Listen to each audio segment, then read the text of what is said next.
A heinous attack that is on the lips of the entire world. On the 2nd of April 2015, gunmen stormed the Garissa College in Garissa, Kenya, killing at least 148 people and injuring 79 or more. The militant group Al-Shabaab, which the gunmen claimed to be part from, took responsibility for the attack. The gunmen took over 700 students hostage, freeing Muslims and killing those who were identified as Christians. The siege ended the same day after 4 of the attackers were killed. 5 men were later arrested in connection with the attack, and a bounty was placed for the arrest of the suspected organizer. The attack was the deadliest in Kenya since the 1998 United States bombing and is the second deadliest terror attack in Kenya, with more casualties than the 2002 Mombasa attacks, the 2013 Westgate shopping mall attack, and the 2014 Nairobi bus bombing, including the Lamu attacks.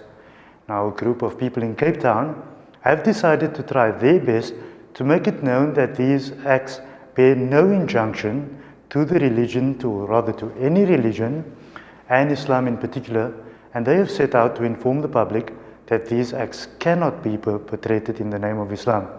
Now, I've taken a similar stance over the last couple of days on social media, where I went out and I said that Black Lives Matter, and they do. And that's something we're going to discuss with Fatima Hendricks. And right after the ad break, we chat to her husband, Dr. Sulaiman from Nigeria. Stay tuned.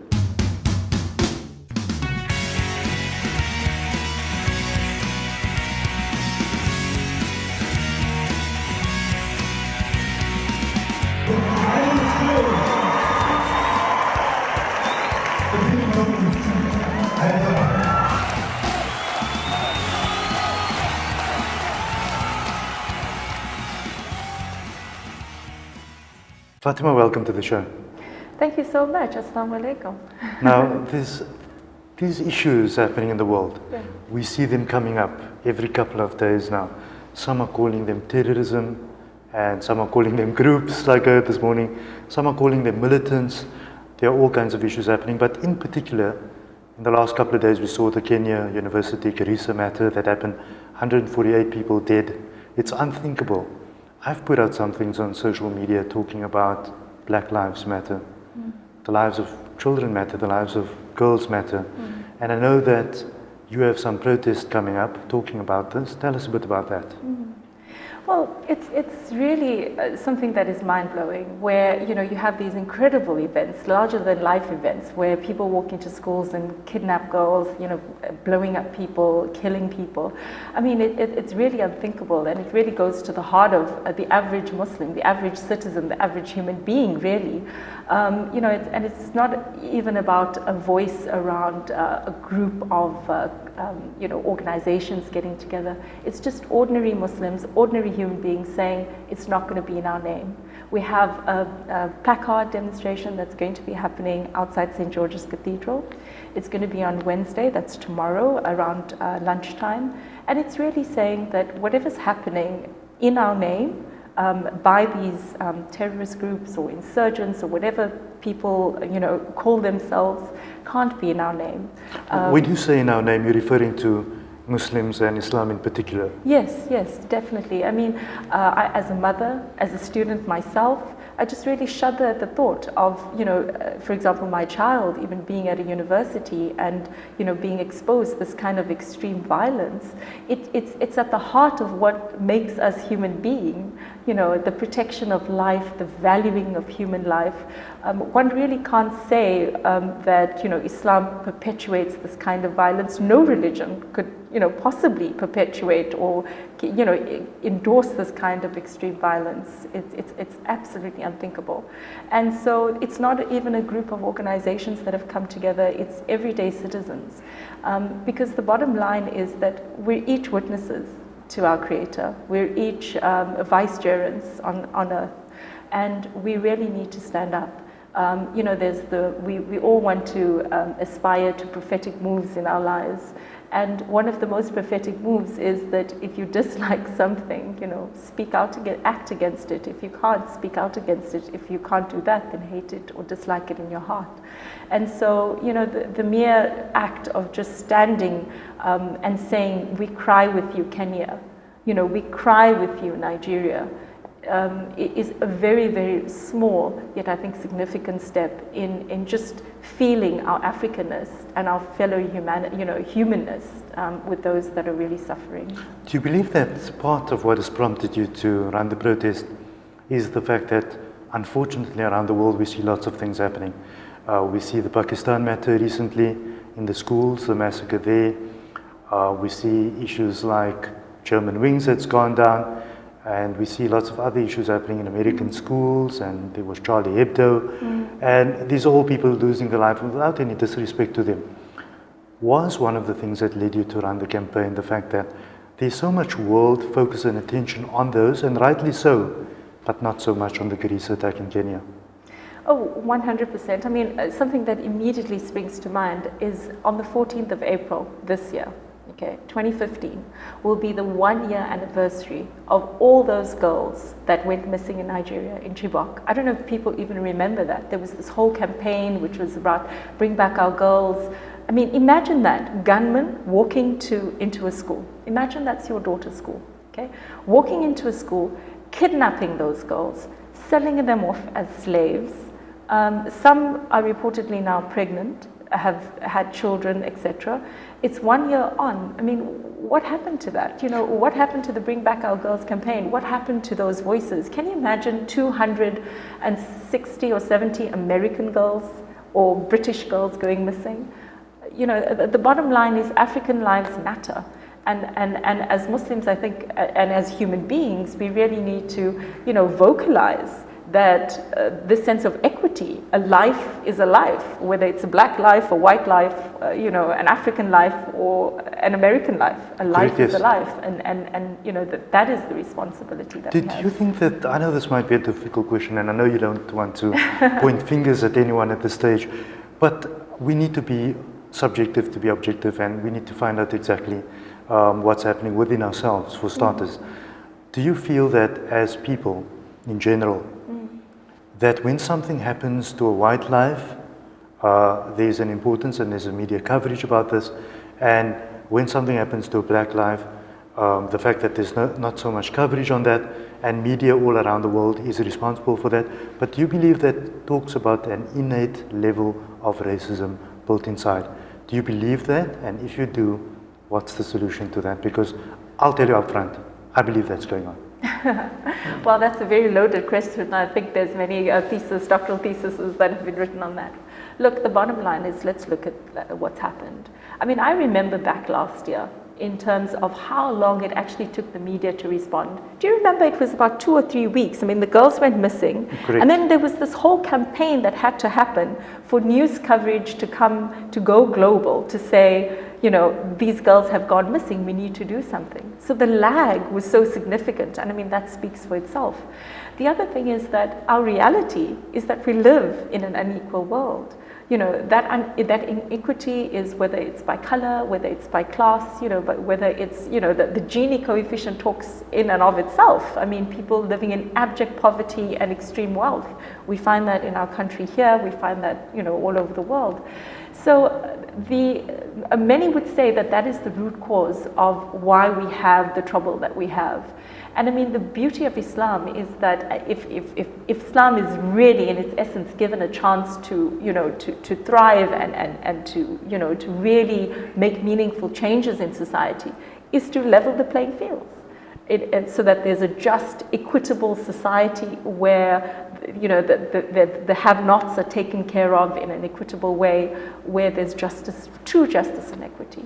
So I think, just reflecting on the incidents, I think, one would be very, I would be very wary to say that, well, there isn't racism or there isn't inequity or disparate, disparate communication, or disparate media coverage in the events that are happening. I'm very happy that you are being euphemistic about it. Okay. I'm telling you outright, there's outright racism, and the media needs to act responsibly. And I call on them to be responsible at this stage. And because if we do not lead this discussion in an equitable way, it's not going to happen. The people follow what the media is doing. Sometimes there are people sitting, they're not even sure what's happening throughout Africa. That's because they're bombarded by images from the West that is being painted a certain way, and there are other forces involved in that. But you know, if we think about that, I mean, that's an interesting and a really good thesis to put forward, but there is the accountability of the individual.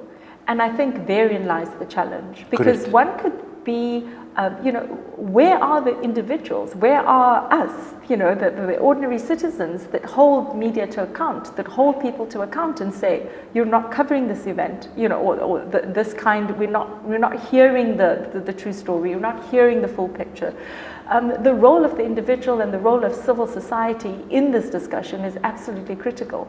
And as Muslims, it's like we've taken our thinking caps and just, you know, kind of flung them and become these, you know, couch potatoes that just receive information and without critical analysis, without reflection, without pausing. I mean, you know, there's one of the key things in the Quran that really strikes me is the concept of tadabbur, you know, pondering and reflection. In what is happening now, I think it's really important that us as Muslims, you know, get to press pause. You know, that we take the time out to really press pause and say, heads up, what's really happening here? You know, who is saying what they're saying? Why are they saying what they're saying? You know, how are they saying it? What type of messaging are they trying to insinuate overtly or, you know, covertly? These are really important tools for us as Muslims and as human beings to have in a world where we're being bombarded by, you know, your telephone, your iPad, your TV, you know, the newspapers, and to really recognize that if we don't start ramp up this ability to be really critical consumers of media, we're actually going to lose the battle. Correct. Yes. Now, looking at the focus of the protest that's going on, we find that there are two camps going on here. And the one camp is, yes, we're doing it in the name of Islam. Okay. And your camp is saying, no, this is not in the name of Islam, and not in my name, as you put that. How do you put your case forward? Because these guys are putting a case forward saying, yes, this is in the name of Islam. And you are saying, no, this is not in the name of Islam. How do you point us in the direction there to say that this is not in the name of Islam and prove that? Well, it's really simple. Islam values. What are Islamic values? Life, freedom of religion, protection of progeny. I mean, if you look at the maqasid of the Sharia, those are the basic objectives. So anybody that does anything that is in violation of that is in clear violation. And I mean, I'm a regular citizen, I'm an ordinary person, I'm not a scholar, I'm not anybody educated, but I get that. We have the history of peaceful coexistence with Jews and with Christians for centuries. And then we look to groups like ISIS, you know, and other groups, you know, in the Muslim world that are really ramping up attacks, and in a very violent way. We've got beheadings, we've got, you know, really ghastly things that are happening. And anybody, you know, from any religious school that views that is acceptable, there's a fundamental problem.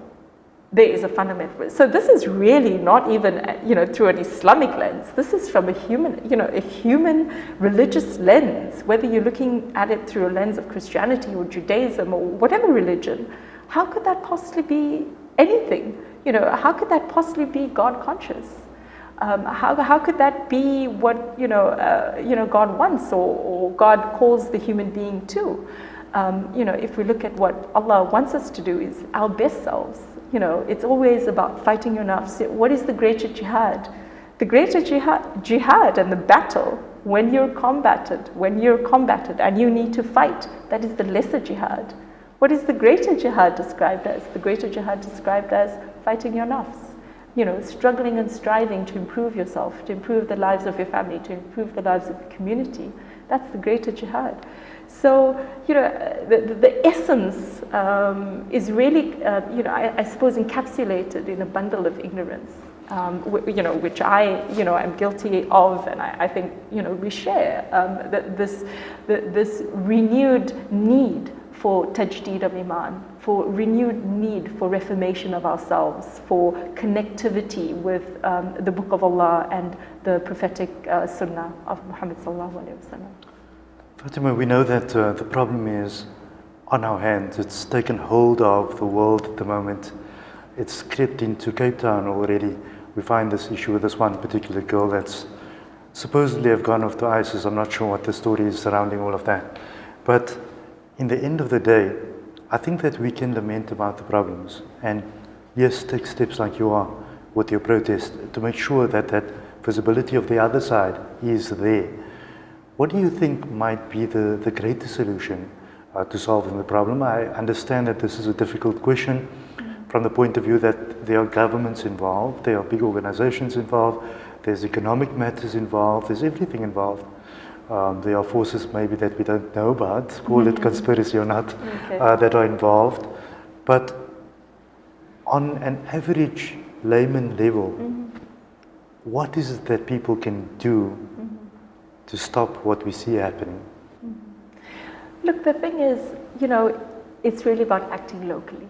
It's, we're as Muslims, how are we presenting Islam? Are we cutting queues when we go to the grocery stores? Are we being aggressive when we go out there and engage I just love in our that you dealings? said that. Our dealings, people think, and I've certainly been guilty of that in the past, where we think that the solution is out there, but it's really in our lived everyday realities that where the solution lies. Are you saying it's the old one of lead by example? It's really about that, but it's more than that. It's also about reaching out, because as Muslims we've become very insular. We've become this community that stays within itself, and increasingly so, because there's different ways that people respond. You either fight or you flight. And some of the responses that we've seen are Muslims becoming quite insular because of Islamophobia, because of all of the pressures. So we become insular, we become internal, and we don't then reach out across religious lines, across cultural lines. We don't, communicate and talk about issues, whether it's in our schools or universities or at work, and saying, actually, this is, what Islam is about, or, this is maybe not, this is not the way, what we believe in, with the majority of Muslims, all of it. And I think we've been far too silent. And I'm really, worried about that. Is it because we're afraid? Is it that we don't feel confident as Muslims based on our knowledge base? These are really important discussions for us as a community to have, to do this root cause analysis and say, how do we enable our community to deal with these kind of pressures? We have done well generally as a community for the past 20 years. There is absolutely no guarantee that that wellness will see us through for the next 20 years. There is no guarantee. I mean, the questions internally, one could look at as well is the refugee population. Us as Muslims, local, how have we engaged across with the Somalian population, Muslim population, with the Nigerian Muslim population? If I challenge you, how many Somalian friends do you have?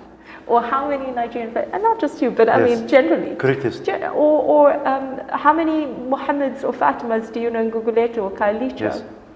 The old kind of narrative, how much of that is shifting? Yes, that's an interesting one, because a couple of weeks ago someone told me, do you realize that how many Nigerians, Somalians and Pakistanis have rocked up? And I said, what are you, sir? And he said, oh, I'm Indian. So I said, I'm sure that's what the other people were saying when you rocked up in 1860, because you also rocked up at some point. Do you know what I'm saying? Completely. So in the a end land of the day, immigrants. Yes, I think that we need to shift away from that. You're right. We need to start looking where those boundaries are and breaking those boundaries down instead of breaking down other boundaries that we are not supposed to be breaking down. Now, Fatima, on your protest tomorrow, Are the public invited? Yes or no? I know that you have some legal issues around Yes, it, and you have yes. some parameters, Yes. and you don't want to break boundaries there. Yes. So tell us about that quickly. Okay, so we want to do it in a very legal way. Because of the short notice, we actually will just have 20 So legal people. means that you... Legals, we haven't applied for a permit or anything because we just 20 people, so 10 per pavement. Right. And that makes it legal within the confines. That makes it, and it's from 12 to 2 outside St. George's Cathedral. If people want to come, they can take turns and maybe rotate if they would like to. I think you're more after the pictures and the social media. Completely. It's about I think the that'd message. be nice. It's about the and message. And maybe they can hoot when they're going by, then you know the support's there. You know, we've had numbers before. Yes. We've had numbers with other huge marches. You know, one has to really look at the essence of the message, the sincerity of the message, and the sustainability of the message. Rather 20 or 30 people that participate, that then take that message into communities in a sustained way that has longevity, because we're really about the quality and not the quantity. Yes. And this is not an exclusive protest. It's everyday Muslims. You want to have a protest in your neighborhood, in Rylands, in Claremont, in wherever, you just pick up, stand at the, nothing's stopping you. Stand with a placard at your street light and, say, not in my name. Correct. I think that the greatest achievement for you, preempting what could happen, is the fact that if one particular person is able to be, their mindset changed by what you're doing in terms of used to believe that Muslims, this is what they do and this is how they do it and this is normal, and changes that mindset tomorrow and say, these are peaceful people. If we can get through one person, then I think you've met the ends of your goal. Fatima, I know I'm chatting to your husband next, Dr. Sulaiman, and he's all into the campaign himself, so it would be nice chatting to him. Thank you for joining us. We're going on the ad break right now. Okay. Thank you so much. It's been a pleasure. We'll be back with Dr. Sulaiman, Fatima's husband, right after the break.